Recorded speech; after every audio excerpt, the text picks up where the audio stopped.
Welcome back to DAGryffyn Hobby. My name's Dave. Going to give you a little bit of an update on what's going on here in the train room.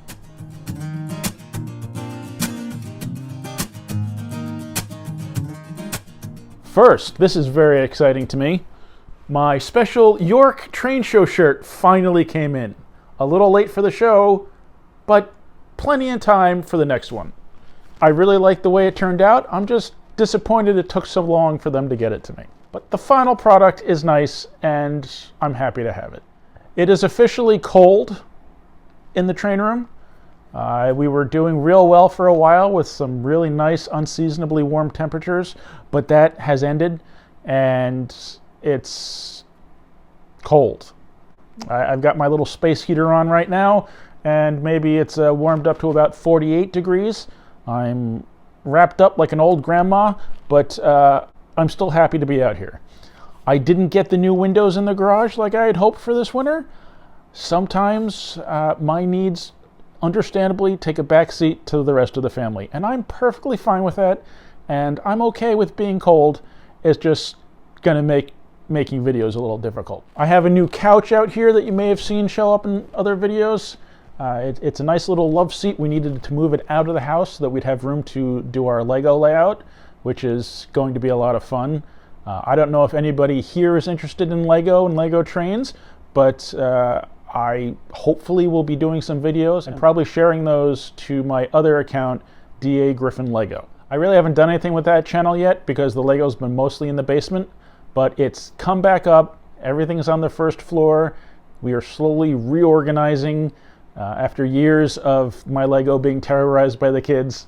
That's all right, that's what it's there for, it's a toy. But now it's time to turn it back into an adult toy and use it the way I want to use it. So we're going to be setting up a city, hopefully a train around the ceiling, monorail, all sorts of stuff. And I might be focusing on that this winter because it's a lot warmer inside. But I can't leave everything in here the way it is. I really need to make progress. And what's probably going to happen is that on a Saturday or Sunday, I'll set the heat up early, warm up the room, and get out here and do a bunch of work. But it's going to be harder for me to come out here after work in the evenings to do anything without freezing my butt off. So where do I stand? General room, I got rid of the computer desk that I've been using as my work stand, which kind of stuck out into the middle of the room. So it's opened the space up a little bit. Hopefully I can get back to getting some better angles on the train runs. I built myself a mobile workstation utilizing the metal cart that I had originally purchased for my control center. I used more of the recycled plywood that I had to make a tabletop, attached it to that cart, set up a test track and everything, and I really like it, and it rolls right under the layout as long as there's not too much on the tabletop. So hopefully I'll be doing a video utilizing that table sometime soon. I did get a new train that I am very excited about, even though I cannot run it on my layout. It unfortunately needs 72-inch turns, and I max out at 54. But I can run it back and forth along the long straightaway, so I might do that a couple times.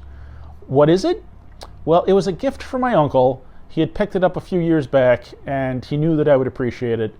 And that would be a pre-war Union Pacific 752E. It's gorgeous. The engine, a coach that somebody modified to have a Vista Dome, and the observation car. It may have been repainted at some point, I'm not sure.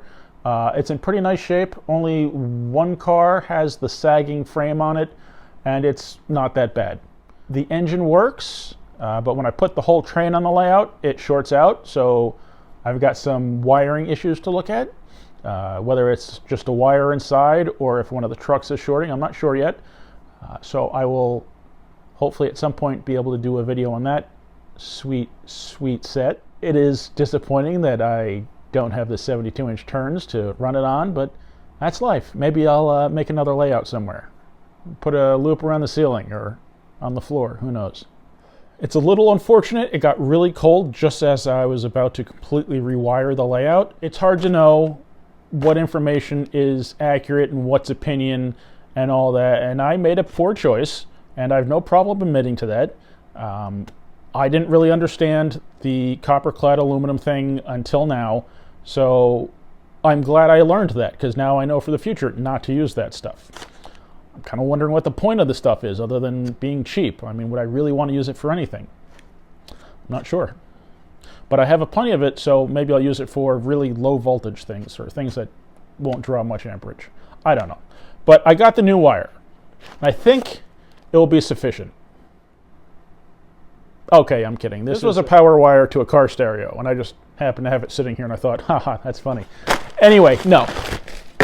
I'll be using 14 gauge pure copper stranded wire, and that's going to do a much better job than the copper clad aluminum. I've already run one drop, and that's to the furthest point to the lift bridge. So it runs all the way around the back of the layout and then over back here again to the lift bridge, and it's improved the function of that section of track. So I am excited to get it to everywhere. I'm just hoping for a warm day, or a day where the heater's enough to warm the room up. I do have a whole lot of projects I would like to work on, a lot of older engines, Scout engines and smaller steam engines that I want to clean up and get working. I have my K-line set of B&O E8s that have been apart for quite some time. I've been using the Williams E7s with the ERR upgrade, but this set of K-line E8s needs help, and they've just been sitting there. So hopefully now that I have my workbench, I'll get to work on those as well. I set up a little loop of track underneath my Christmas tree, and I've got one of the basic 080s with a Polar Express tender pulling 3 Polar Express cars.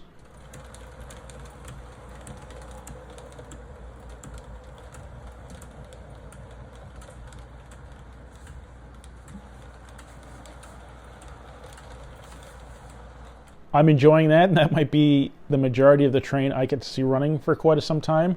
I just don't like running stuff when it's that cold in here. I feel like, you know, the real old stuff, the post-war stuff, it doesn't matter if it's cold. I remember in the past, I'd come out here and fire up an engine and it would move like it was trying to drive through honey or something like that. But once it went around a couple times, it would warm up and perform fine. So maybe I'm looking at a post-war equipment kind of a winner. I really enjoyed running my Baby Ruth cars. I don't know how many more times you want to see just that train, so I think I'm going to look around the room here for other things I haven't run that much. I feel like I haven't been running a lot of post-war and other stuff, and I do really love this stuff, so I think I'm going to poke around and see if I can dig up some stuff that I haven't run that much.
I hope you enjoyed the video. Thank you very much for watching.